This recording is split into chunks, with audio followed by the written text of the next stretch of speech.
Today you need a business map. A map shows you the territory so you can say, here's where I am, here's where I want to go. The map is only valuable if you know where you want to go and you know where you are. If you know where you want to go, but you lie to yourself about where you are to try and make it better than it is, you're never going to get there. Who knows what I'm talking about here? Say I. Your trajectory will be completely off. So we got to know where we really are. And so we're going to start that process here by asking a few of those 5 questions I mentioned earlier. And the first one we'll be tacking into in a few moments is, what business are you in? And then what business are you really in? My name is Mayumi Young. I'm from San Diego, California. He asked people to share. And at first I didn't want to raise my hand. A little sample. What business you in? How's business? And then some part of me raised my hand for me. How about this lady right here? Yes, ma'am. Give her a hand.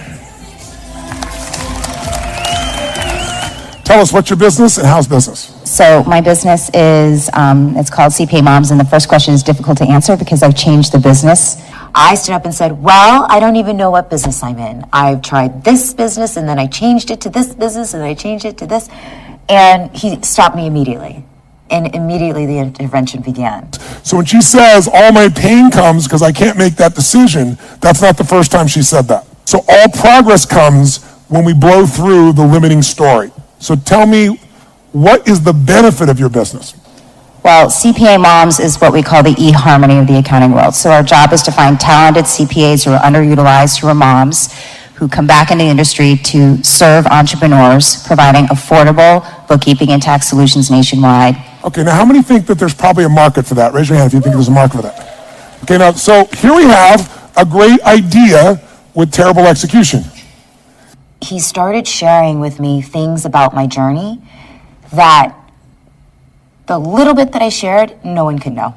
What's happened is she doesn't have the emotional juice in this because more fear is governing her than hunger. She's got these scabs of failure, which is something she does not associate to herself. She's an achiever. Am I right or wrong? Okay? I felt for the first time that somebody really understood how hard this whole thing was. The effort and energy in building something and people not showing up, commitment, and you deal with moms who have a million things going in their life and they probably don't always comply at the same level because they've been out of the discipline of working for a while. And then you're trying to connect with people who are expecting absolute exact results and mother, how did I get myself into this situation? Right? You know? All right? This beautiful dream I had was going to fill this big niche that everybody here sees the niche also, but what the hell? And oh my God, I've gone through 3 iterations of this thing, and I don't really want this goddamn thing anymore. She has a child she doesn't want, but she doesn't want to give him away. How close am I to being accurate? 100%. One of the questions I'm going to be asking you today is, what's your exit strategy? And many of you are like, exit strategy? I'm just trying to get it to succeed. But if you don't start with the end in mind, you won't get to that end. What I discovered out of that whole stages of business is that, I stopped at the infancy stage in my first business. And I didn't know how to push through the first set of challenges that you come across in going from one stage to the next. It was very clear, it was crystal clear. That was exactly the point where I stopped. And not having the right mentor, not having the right coach, and the right knowledge and mindset more than anything, the psychology Tony talks about. The deepest needs are to know that you're enough and you're loved. When we feel like we're not enough and we're unloved, we failed, we think unconsciously that means no love. She's in survival. So she's smart enough to make this thing work. It's just the one who's in front of me will never figure it out. But here's the good news. The one who's in front of me, the woman who's in front of me, there are many women that are available in the same body. Is there a crazy in there that could kick ass and take names? And is there a woman in there like that? Absolutely. Could I speak to her for a moment? Yes, you may.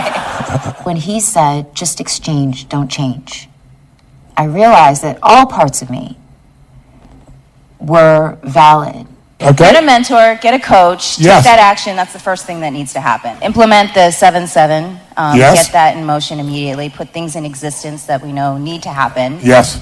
Look at what the vision of the organization is. Stop looking for answers here and start asking my team what the heck they want. Yes. And Give her a hand, ask the spot client on, what they standing want. on, knows what to do. Now, by the way, could this woman run this business? This is the woman that's got you. You don't need to change yourself. There's nothing wrong with you. You're not broken. You need to change. You don't need to change. You need to exchange. That woman can't run your business. She's a great lady, but she's not made for your business. She's been running your business too long. This lady can run your business. This woman knows what to do, and she knows, doesn't she? How many see this? How many see what I'm talking about right here? I want you to know what you're seeing right now may be equally important for you. There's no question in my mind, had I had this sooner, that my business I wouldn't be in this position right now. My company, I've made all my goals and me talking about the next level I'd be getting at. So this is the place to be if you want to grow your business and you're done struggling.